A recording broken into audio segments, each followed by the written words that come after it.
So good afternoon. Thank you very much for your time. Do you have a clicker there? I do have the clicker. Okay, great. Right. And it looks like we're good to go. My name is Mick Dalrymple, and this is Joellen Alberhasky from ASU Sustainability Practices. And I think the most concise and interesting way to show you this concept is to start with a little 2-minute video. So let's roll the video. About 90% of ASU's wastewater leaves campus through a sewer main right below my feet, right here. Prolonged drought and climate change mean less water for the future. Planning has taken Arizona so far, but it's time for a new level of leadership to take on these challenges. Here, ASU's wastewater is combined with a whole lot more flow from North Tempe area, and then it is siphon piped underneath Tempe Town Lake there, and then all the way to 91st Avenue Treatment Facility. The siphon pipe will not be adequate to take on all the new growth that's associated with the athletic district and the other surrounding developments. What if most of that wastewater never even got here? What if we reused it back where it was produced? 36% of ASU's potable drinking water is used in these central cooling towers. And you know, it's drinking water, but it doesn't have to be. Our team, which includes ASU, City of Tempe, Catellis, and Sustainable Water, plans to intercept at least 1.2 million gallons of wastewater per day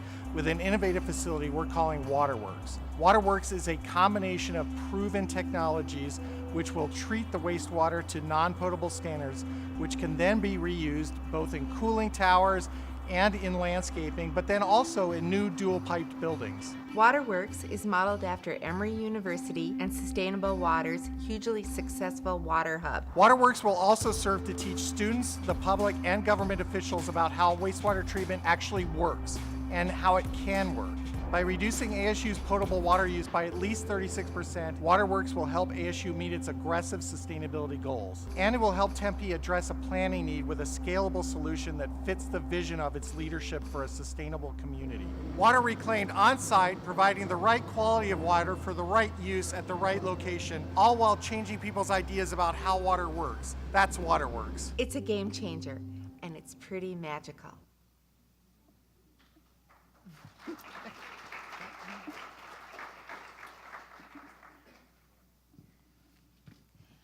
As many of you may know, Arizona is in the middle of an 18-year drought with no firm end in sight. And so while we've done some good water planning in the past, it's time to raise the game again and look to new future solutions. This is particularly unusual, ironic in the Southwest because we have some of the lowest water rates in the country, and yet we're in a desert. So 2020 is coming up really fast, so we need some game changers. This is kind of a Hail Mary pass. And I want to emphasize that this is a proposed project. We have a lot of work to do still to make this a reality, but we are steaming ahead full speed. A little bit about the water use on the Tempe campus here at ASU is that we have 18% of our water used in a central plant, another 18% of our water used in a combined heat and power plant, plus 16% that is modeled for irrigation. So to do something like WaterWorks will change our water usage by at least 36%. And as described in the video, the basic way it's going to work is we're going to intercept 90% of ASU's wastewater that all leaves through a confluence through one sewer main. And then we're going to treat it on site and then reuse it in our cooling towers to replace the potable water that we use in those cooling towers right now. As mentioned in the video, WaterWorks is modeled after Emory University's Water Hub. And this has been a hugely successful project. It's earned over 14 national and regional awards at last count. And to hear more about Emory's project, Bob Salvatelli of Sustainable Water will be speaking Wednesday morning at 7 a.m. And this project would not be possible without a lot of internal and external partnerships. And these partnerships have already led to other opportunities as well. So Catellis is the developer of the very large athletic facilities district that's going to be built over the next 20 to 30 years to the east of us, where we're at right now. And they've already made a decision that they're going to lay purple pipe throughout the entire district to supply non-potable water for landscaping needs, and then also for buildings to tap into to use in their toilets. So partnerships have been key, and they're going to continue to be key, and they're going to develop other opportunities as well. In fact, just discussing WaterWorks and beginning that planning process has inspired activities on the university. In some of the remodeling projects, such as this one at the MU, one of the university architects found a way to go ahead and install the purple pipe, use potable water at this time, but it's adaptable to the purple reclaimed water as soon as available.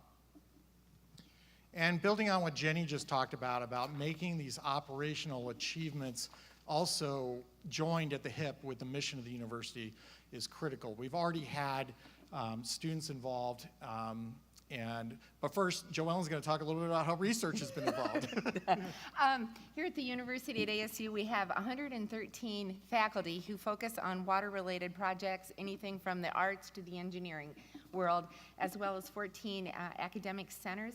We have surveyed many of them, and WaterWorks is felt to be the ideal project to latch the research world to the full-scale work of research. That is, that it provides us a pilot basis. So it's a very necessary piece here in the academic realm. And then on the student side, it's interesting because the very first class of students that got involved in this project were 12 honors students from the supply chain management program in the business school. That was the first, and they actually conducted some pretty interesting analysis for us, kind of like the initial feasibility, where we weren't in a huge rush on the timeline standpoint, and so we asked them to conduct some initial feasibility analysis that we knew we were going to need to conduct from a serious due diligence standpoint later on down the road with professional staff.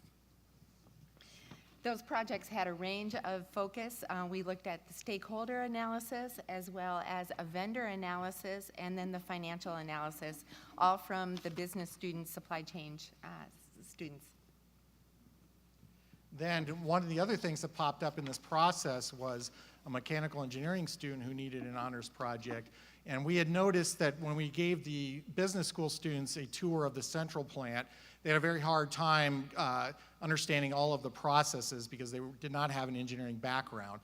And so this mechanical engineering student took on as their honors project the development of infographics to basically, through a series of infographics, demonstrate how the whole centralized heating and cooling system for the campus worked. And so that these diagrams could be used for the central plant and giving additional tours to other student groups, which happens quite often. So one of the other things that we did was hold a living building challenge. It's kind of an undergraduate graduate workshop class. It was a capstone class for the undergraduates. And it basically using WaterWorks as their project for designing the conceptual design of a living building. So they actually developed this conceptual design as the first conceptual design for the building. And if we go to the next, this is just a street side view. And then also they did complete floor plans showing the 4 programmatic elements of the facility, which included the operations, the research, the community engagement, and then the education. The vision of this facility is that it is a community facility. It does both outreach, we hold community events as well as some public education.